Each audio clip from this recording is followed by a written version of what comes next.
Good afternoon. Welcome to our Leeds meeting on Sunday. Now, today we are taking up a very important subject, although many actually are not aware of its importance. I think so. We are trying to do it in English in a very simple manner today to talk about Constitution. And In a long discussion of the Forum of Leeds Group, a civil society group, we have edited only including sections focusing part of the discussion regarding what is relevant to federal or unitary and IKEA type of constitution, which is important for resolving the national question and probably the cause of 30-year war thrusted on the country.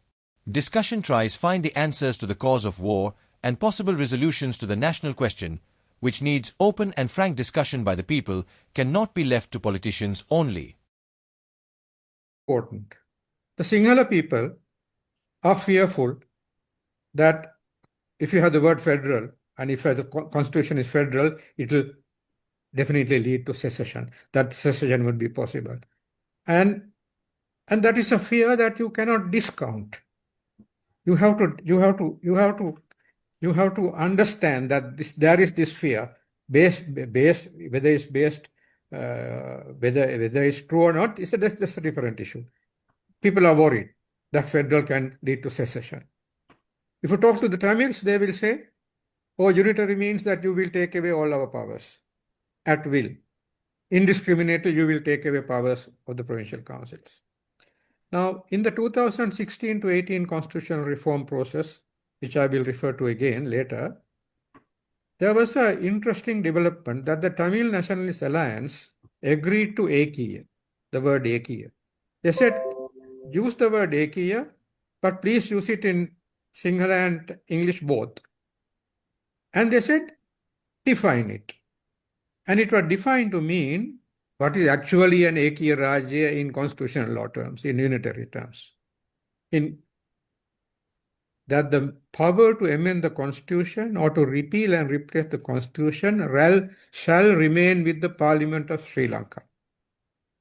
And the people of Sri Lanka were applicable in the case of a referendum, in the manner set out in the constitution. So this was a step. I thought this was a very important step, but not much discussion has taken place on this concession that the TNA, the Tamil Party, has agreed to Ekiya, and to mean that it is the Parliament of Sri Lanka and it is the people of Sri Lanka voting as a whole at a referendum which will decide the future constitution or changes in the constitution. So that is a unitary state in classic constitutional terms. What this would mean is that the provincial councils, for example, or even the local government bodies will have no say in constitutional amendments. And the Parliament of Sri Lanka and the people of Sri Lanka can even abolish provincial councils. I thought I'll flag this issue. Question is, I heard from Dr. Jayampati Vikravat about the fear of the Sinhalese community for the term federal, whether it will lead to secession. But, and he said he's a leftist. And if I remember correctly, the Lenin, I think, said every thing has the right to self-determination up to the point of secession. And being a leftist, he said that it's not acceptable. Now, if you look at the reason for secession, starting from 1958, 1977, 1983, when there were violence against the minority community, the state stood as just observers, let it go. Then what do you think the state of mind of the minorities will be? If you look at Scotland, if you look at Quebec, when there was a referendum, the people said they don't want to separate. And in fact, when the referendum was done in Quebec, The Prime Minister was from Quebec. So, if the fear of the Sinhalese has to be respected, shouldn't the fear of the Tamils also be respected? And I don't think anybody wants secession, but I'm thankful to Dr. Vikamaratna for enlightening on that Ekarajya. And he said with that even the provincial council could be taken away. Shouldn't to have a stable Sri Lanka, to remove all discriminations against the Tamils. I have myself personally faced discrimination and violence. Shouldn't a federal constitution, where the constitution making is also in the hands of the regions, should be enacted? That's my question. Thank you. Thank you, Ram. Yes, I think Jampati, you're muted now. Self-determination has two aspects, internal and external self-determination. The question of external self-determination arises when there is no possibility of internal self-determination. So I agree with you partially. In Quebec, I was there a couple of months later after the referendum of 1996, and I studied the issue. I've been to Scotland and studied the issue. There, the people are content. They're happy with maybe not fully, but they're happy with the present arrangements, and that is why they are not pushing for external self-determination. So yes, if internal self-determination fails, people will ask for secession. So what is needed is an arrangement where the people of the Tamil people or whoever, the various communities have their due share of power. I use the word due, not fair. Due share of power, state power. Ethnic conflicts are finally all about state power. It's all about sharing of state power. So what is needed is just a due share of state power, so that people will be happy, people will be content, and to live in one single country. Now, it is like Buddhism, this unitary thing. You put the word unitary, it's going to be very difficult removing it. So what is needed is a really workable solution where there is genuine devolution of power, where powers given by the right hand is not able to be taken back by the left hands, genuine devolution of power, and then this issue of federalism or unitary or whatever does not arise. So what is needed is a strong power sharing arrangement that will satisfy all communities. And I think the Tamil people, after the bloody war, 30 years of war, I share your pain, Ram. I understand what you say. I share your pain. I understand the discrimination that you went through. So the issue of self-determination is not always limited to external self-determination. It can be sorted out internally, and that is my hope, that we will have a strong constitutional edifice in which power is shared between the communities, and people will all be happy with their due share of state power. Thank you. Thank you, Jampati. Ranjan, anything to conclude from, or we continuing anyway with later on? Yes, I have Chula. Can you give me a few minutes? Thank you. Yeah. Starting with the last, Tamils and separation. I think it is my duty to point this out. Tamils initially never wanted separation. I repeat this. Tamils initially never wanted separation. All that they wanted was to be allowed to to use their language in the geographical areas that they occupied. It is the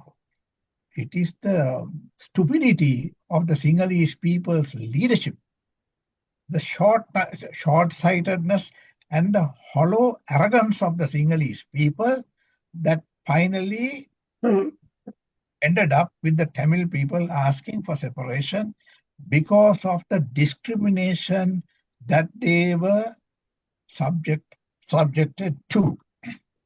You see, in the early days, as a subaltern, when I was in Jaffna, doing military duties in the military, there were temples there, Buddhist temples in Jaffna. The Tamil people were looking after those temples. They were offering dana to the priests, and in return, they were looking after them. Why? Because they wanted those Buddhist priests to teach Sinhalese in their schools. This is God's own truth. I have seen it physically. I was there in those temples. I spoke to those Buddhist monks then. They were there. The Tamils looked after them. They cared for those temples. And they offered dana, looked after the Buddhist monks. And because they wanted the Buddhist monks to teach the children Sinhalese in their schools. You see, this foolish Mr. Bandaranaike politicized this and created a political issue, a racial issue for him to exploit and become the leader of the country.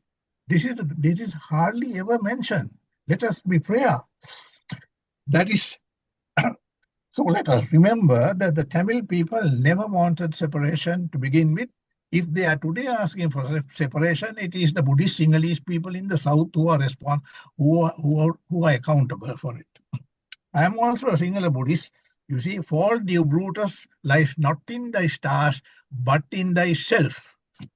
That's one. Then true. Secondly, now we made Buddhism the state religion. Okay, we made Buddhism the state religion. What benefit has it accrued? Has the benefit Buddhist? In what way has it benefited the Buddhists? We have become so non-Buddhist, so much so that I wonder how many of you know that these people who are going to the Middle East from Sinhalese, from Sri Lanka, as housemaids and so on, the employment agencies tell them, "Bola ohe gihilla kiyanne epa bola බෞද්ධයෝයි කියලා." Don't tell that you are a Buddhist. Believe it or not, you ask them, they will tell you this. You see, don't hegila kiyanne epa bola බෞද්ධයෝයි කියපල්ලා bola කතෝලිකයෝයි කියලා. So these people go there, and that is the reputation abroad of the Buddhists. All because Buddhism was made. These are the results of Buddhism being made the state religion. And what Buddhism is being practiced in Sri Lanka? Why is there so much crime in Sri Lanka? Good heavens, every day in papers today, it is reported how crime is increasing. How can a Buddhist country explain this? Look at Japan, a Buddhist country. Compare. The police have hardly any work there. Police have hardly any work. There is no work.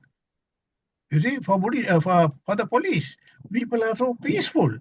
Now that is an example of Buddhism in practice. You see, going to the temple and offering flowers and lighting matipahana and incense sticks is not Buddhism. That's point 2. Constitution. It was one more point about Buddhism. It was I think one gentleman mentioned that Lord Buddha had said that this is laughable. You see, Lord Buddha is supposed to have said that Sri Lanka is for the Sinhalese people. That is laughable. No? How did Lord Buddha know? How did Lord Buddha know? I don't know, gentlemen. If there are people who can believe these stories, you see, this reminds me of a professor who was in Peradeniya University when I was there. This professor of Buddhist civilization, what was his boast? I can prove, if I want to, that Lord Buddha came to Ceylon. I can prove it.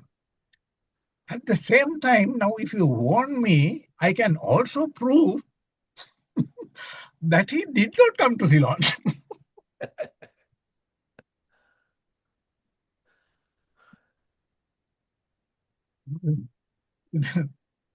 These are the professors. He says, that was his boast, open boast. I can prove if I want to, he came to Ceylon, Lord Buddha came to Ceylon. And I can prove also that he did not come to Ceylon if I want to. So where does truth lies in all this? Constitution. You see, as I see it, it is not the fault of the Constitution. We have three, and we must ask ourselves why all three have failed, whereas America, Australia, you see, with one constitution, they have overtaken us, and now they are helping us with the three constitutions. And there is UK to look at, no constitution at all. We built an empire over which the sun never set, no constitution at all. So the fault is not with the constitution. Primarily, the fault is with us, as Shakespeare told Brutus. Fault is with us. I think that's about all. I think I'll stop there. Thank you very much. Chula, can I say a few words in conclusion? No, just to say that it is true that the Tamil people did not ask for secession. That is very correct. They only wanted not only language, but in the 30s and the 40s, they wanted guaranteed representation. That's what they asked for. And but every guaranteed representation in parliament, in the legislature. But everything changed in 1949 when the upcountry Tamils were disenfranchised by the D.S. Nayak government. It was then that Chelvanagam said, this marriage in Colombo is not going to work. They were part of the government. Tamil Congress was part of the government. This marriage in Colombo is not going to work.